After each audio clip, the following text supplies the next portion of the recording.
ඔන්න අද කතාව ගර්ඩ සහ කායි කියලා හොඳම යාළුවෝ දෙන්නෙක් ගැන. ඒ වගේම මේ කතාවේ ඉන්නවා ශීත ඍතුවේ කුමරිය වුණ හිම කුමරිය. ඇය තමයි ග්‍රීෂ්ම ඍතුවේ ඉඳලා ශීත ඍතුවට මුළු පරිසරයම සූදානම් කරන්නේ. ඒ වගේම ඇගේ සහෝදරිය වෙන තවත් එක් ලස්සන කුමරියක් කතාවේ ඉස්සරහදී ඔයාලට බලන්න පුළුවන්. ගර්ඩ කියන්නේ රතු පාට කොණ්ඩයක් තියෙන ලස්සන පුංචි නිර්භීත ගෑනු ළමයෙක්. ඒ වගේම එයාගේ හොඳම යාළුවා තමයි කායි කියන පුංචි පිරිමි ළමයා. මේ යාළුවෝ දෙන්නම ගර්ඩගේ ආච්චි අම්මා එක්ක පුංචි ලස්සන ගෙදරක ජීවත් වුණා. ඉතින් පුංචි ගර්ඩ සහ කායි සතුටින් හරිම සමගියෙන් කාලය ගත කරා. ඒ අතරතුර මේ ලෝකෙට පිටතින් තිබුණු එහා ලෝකෙක ගොබ්ලින් කියලා අමුතු විදිහේ පුංචි ජීවියෙක් ජීවත් වුණා. දවසක් ඔහුලක තිබුණු මැජික් කණ්ණාඩිය ඔහුගේ පරීක්ෂණයක් අතරතුරදී විනාශ වෙලා ඒ කණ්ණාඩියේ බිඳුණු පුංචි වීදුරු කටු කුණාටුවක් සමග වායුගෝලයට පාවෙලා ගියා. මේ ග්‍රීෂ්ම ඍතුව පුංචි කායි සහ ගර්ඩ එයාලගේ ගෙවත්තේ හැමදාම හවසට සෙල්ලම් කරන්න පුරුදු වෙලා හිටියා. මේ ගෙවත්ත රෝස මල් වගේම ලස්සන මල් ගොඩකින් පිරීලා තිබුණා. හැමදාම රැට ගර්ඩ සහ කායි ආසි තරු රටා බලමින් ආච්චි අම්මා හදන රසම රස කෝපි කෝප්පයක් බොන ගමන් කතන්දර අහන්න පුරුදු වෙලා හිටියා. ග්‍රීෂ්ම ඍතුව නිමා වෙලා ශීත ඍතුව ආරම්භ වුණා. පුංචි කායි සහ ගර්ඩ පළමු හිමපතනය බලන්න එයාලගේ මිදුලට හරිම සතුටින් දුවගෙන ගියා. ඔවුන් හිම සමග සෙල්ලම් කරමින් බොහෝ වේලාවක් සතුටු වුණා. ඒත් එක්කම පුංචි හිමකැට රාශියක් කායිගේ ඔලුවට කඩාගෙන වැටුණා. ඒ හිමකැට අතරේ එහා ලෝකයේ ජීවත් වුණු ගොබ්ලින්ගේ මැජික් කණ්ණාඩියේ පුංචි වීදුරු කටු තිබුණු බව ඔවුන් දැනගෙන හිටියේ නැහැ. ඒ වීදුරු කටුවෙන් පුංචි වේදනාවක් දැනුණත් කායි ඒ ගැන ගර්ඩට කිව්වේ නැහැ. ඒත් එක්කම කායිගේ හැසිරීම සම්පූර්ණයෙන්ම වෙනස් වුණා. ඔහු නපුරු විදියට ගර්ඩට බැනවදිමින් ඇය සමග රණ්ඩු කරන්න පටන් ගත්තා. ගර්ඩ හඬමින් ඔහුගේ වෙනස්කමට හේතුව ඇහුවත් කායි ගර්ඩට දිගටම බැනවැදුණා. මේක ගොබ්ලින්ගේ මායා කණ්ණාඩියේ වීදුරු කටුව නිසා සිදුවුණු දෙයක් බව මේ කිසි කෙනෙක් දැනගෙන හිටියේ නැහැ. කායිගේ හිතේ තිබුණු ඔවුන්ගේ මිතුරුකම සම්පූර්ණයෙන්ම ඒ වීදුරු කටුව නිසා ඔහුට අමතක වෙලා තිබුණා. මේ විදියට ගර්ඩට බැනවදිමින් රණ්ඩු කරමින් සිටි කායි මිදුලේ තිබුණු හිම ගොඩක් අතරට වැටුණා.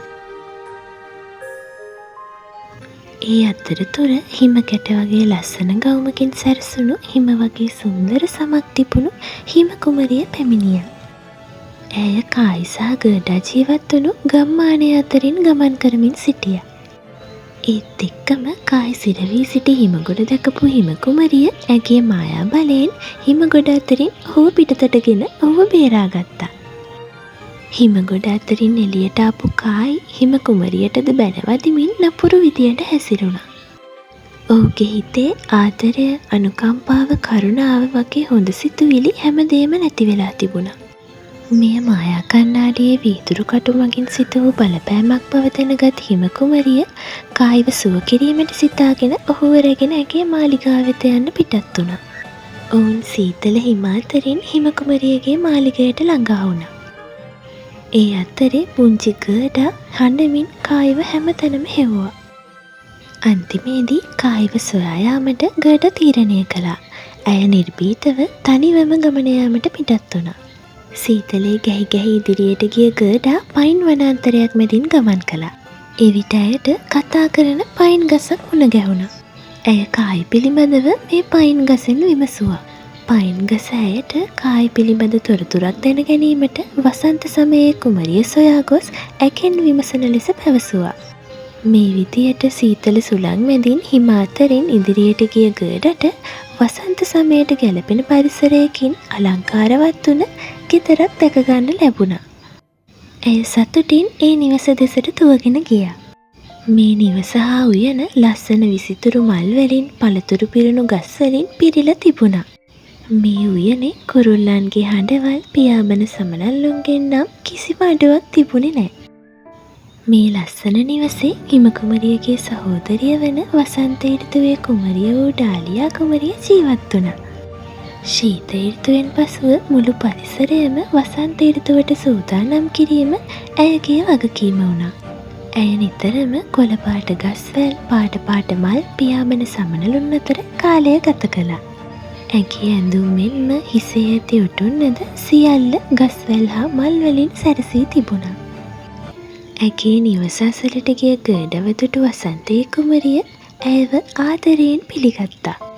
වසන්ත ඍතුවේ මෙන් මල් පිපී කාලගුණය තරමක් උණුසුම් වූ මේ ගෙවත් ඇතුළට ගඩ හරි ආසාවෙන් ගමන් කළා. ගඩ කායට සිදු වූ දේ ගැන ඩාලියා කුමරිය සමග පැවසුවා. ඇයගේ සහෝදරිය වන හිම කුමරිය අසල කායි සිටින බව දැන සිටි ඩාලියා කුමරිය ඒ ගැන ගඩට පැවසුවේ නැහැ. ඇයට ගඩව ටික දිනකට ඇය අසල නවත්වා ගැනීමට ඕන වුණා. නමුත් ඒ ගෙවත්තේ වගා කර තිබූ රෝසමල් දුටු ගඩාට ඇගේ හොඳම මිතුරා වුණ කායි සමග මතකයන් නැවත නැවතත් මතකයට ආවා. මේ නිසා ඩාලියා කුමරිය ඇගේ ගෙවත්තේ තිබූ සියලුම රෝසමල් ඇගේ බලයෙන් අතුරුදන් කර දැමුවා. ඒත් එක්කම ගඩට කායි ගැන තිබූ මතකය ටිකින් ටික අමතක වෙන්න පටන් ගත්තා. ඩාලියා කුමරිය ගඩට ඇගේම දියණියකට මෙන් ආදරයෙන් සැලකුවා. කායි ගැන මතකය ඇය ටිකින් ටික ගඩගෙන් මකා දැමුවේ ඇය ගඩ වැනි දරුවෙක්ට ආස කරපු නිසයි. දින කීපයක් ඩාලියා කුමරිය සමග ගඩ සතුටින් කාලය ගත කළා. නමුත් එක් දවසක් ඩාලියා කුමරියගේ හිස් පරදනාවේ තිබූ එක් රතු රෝස මලක් ගඩ දැක්කා. ඒත් එක්කම ගඩට අමතක වී තිබූ කායිගේ මතකය නැවත ලැබුණා. ඩාලියා කුමරිය සියලුම රෝසමල් අතුරුදන් කර දැමුවත් ඇගේ හිස් පළඳනාවේ තිබූ රෝසමල සඟවන්නට ඇයට මතක් වුණේ නැහැ. ගඩගේ සිතේ තිබුණු සැබෑ මිතුදම වටහාගත් ඩාලියා කුමරිය ඇයගෙන් සමාව ඉල්ලා සිටියා. ඒ වගේම කායි තම සහෝදරිය වන හිම කුමරිය අසල සිටින බවද ඇය ගඩට පැවසුවා. වසන්තයේ කුමරියගෙන් සමුගත් ගඩා නැවත කායි සොයා යන්න පිටත් වුණා. ගඩ නැවතත් අඳුරු සීතල වනාන්තර මැදින් නිර්භීතව ඇගේ මිතුරා සොයා ගියා. ඒ අතරතුර මේ හිම වනාන්තරේ තනිවම දඩයම් කරලා ජීවත් වන ලෝන කියලා පුංචි ගෑනු ළමයෙක් හිටියා. හිම වනාන්තරය අතරින් ගමන් කරමින් සිටි ගඩා මහන්සි නිවා ගන්න හිතාගෙන එතන බිම තිබුණු කලක් මත වාඩි වුණා. එක පාරටම ඇය එතන ගුලි වෙලා ඉඳපු ලෝනව දැකලා හොඳටම බය වුණා. ඒත් එක්කම ලෝන එතනට ආපු ගඩව තදින් අල්ලාගෙන ඇගේ කූඩාරම් වෙත රැගෙන ගියා. ගඩ හඬමින් ඇය පැමිණි හේතුව ලෝනාට පැහැදිලි කළා. ගඩගේ කතාව ආපු ලෝනට ඇය ගැන විශාල අනුකම්පාවක් ඇති වුණා. ගඩ කායිට සිදු වූ දේ පිළිබඳව ලෝනා සමග පැවසුවා. ඇය ගඩට රාත්‍රියේ ඇගේ කඳවුර තුර නතර වීමට ඉඩ ලබා දුන්නා. ඒත් එක්කම පුංචි ගඩා ලෝනාගේ කඳවුර අසල සිටි පිනිමුවෙක්ව දුටුවා. ඇය පිනිමුව අසලට ගොස් හිමරජනගේ මාලිකාව තිබෙන තැන විමසුවා. පිනිමුව අයට හිමරජනගේ මාලිගයට යන මාර්ගය තමන් දන්නා බවත් ඇයව එහි රැගෙන යාමට තමන්ට හැකි බවත් පැවසුවා. පසුදින උදේම පිනිමුවා සමග හිමරජනගේ මාලිකාවට පිටත් වන ලෙස සිතූ ගඩා ලූනාගේ කූඩාරම තුළ රාත්‍රියේ නින්දට ගියා. පසුදින උදෑසනම ලූනා විසින් ගඩාව අවදි කළා. තම මිතුරා සොයා ගැනීමේ බලාපොරොත්තුවෙන් ලෝනාගෙන් සමුගත් ඇය හරිම සතුටින් පිනිමුවා සමග හිමරජනගේ මාලිකාව සොයා පිටත් වුණා. සීතල සුළම් මැදින් වලාකුළු අතරින් පිනිමුවා සමග ඇය හිමරජනගේ මාලිගාව වෙත පැමිණියා.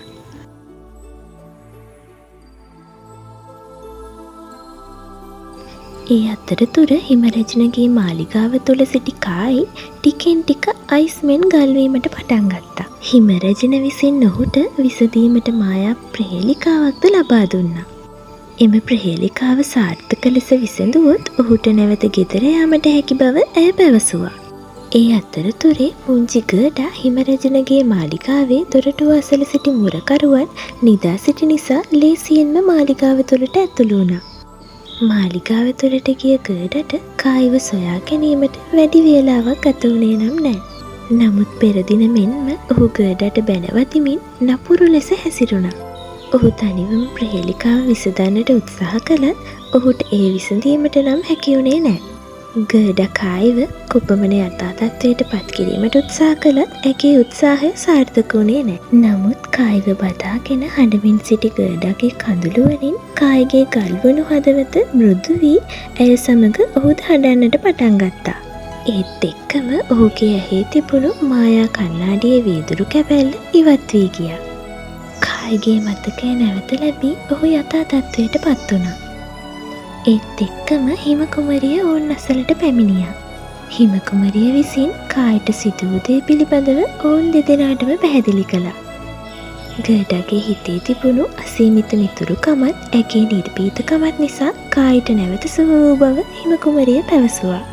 ඒ වගේම නැවත නිවසට යාමට නම් ඔවුන් දෙදෙනාම ප්‍රහේලිකාව විසඳිය යුතු බව හිම කුමරිය පැවසුවා. ඉන්පසුව කායි සහ ගර්ඩා දෙදෙනාම එකතු වී ප්‍රහේලිකාව විසඳන්න පටන් ගත්තා. ඔවුන් දෙදෙනාගේම දැනුම පාවිච්චි කරලා ඔවුන් ප්‍රහේලිකාව එකින් එක විසඳන්න පටන් ගත්තා. අන්තිමේදී ඔවුන්ගේ සමගිය නිසා පුංචි කායි සහ ගර්ඩාට ප්‍රහේලිකාව විසඳා සම්පූර්ණ කිරීමට හැකි වුණා. ඔවුන් දෙදෙනා හරිම සතුටින් එකිනෙකාව වැළඳගත්තා. හිම කුමරිය ඔවුන්ට සුබ පතමින් නැවතත් ඔවුන්ගේ නිවස බලා යාමට ඔවුන්ට අවසර ලබා දුන්නා. මේ පුංචි යාළුවෝ දෙන්නා හිම කුමරියගෙන් සමුගෙන නැවත තම නිවස කරා යාමට පිටත් වුණා. හිම කුමරියගේ මාලිගය ඇසළ සිටි පිරිමුවා සමග ඔවුන් නැවත නිවස වෙත පිටත් වුණා. ඔවුන් හරිම සතුටින් ඔවුන්ගේ අත්තම්මාට සිදු වූ සියල්ල පැවසීමට නොඉවසිල්ලෙන් ගමන් කළා. තම නිවස වෙත පැමිණි කායි සහ ගර්ඩා හරිම ආදරෙන් පිරිමුවාට ස්තුති කළා.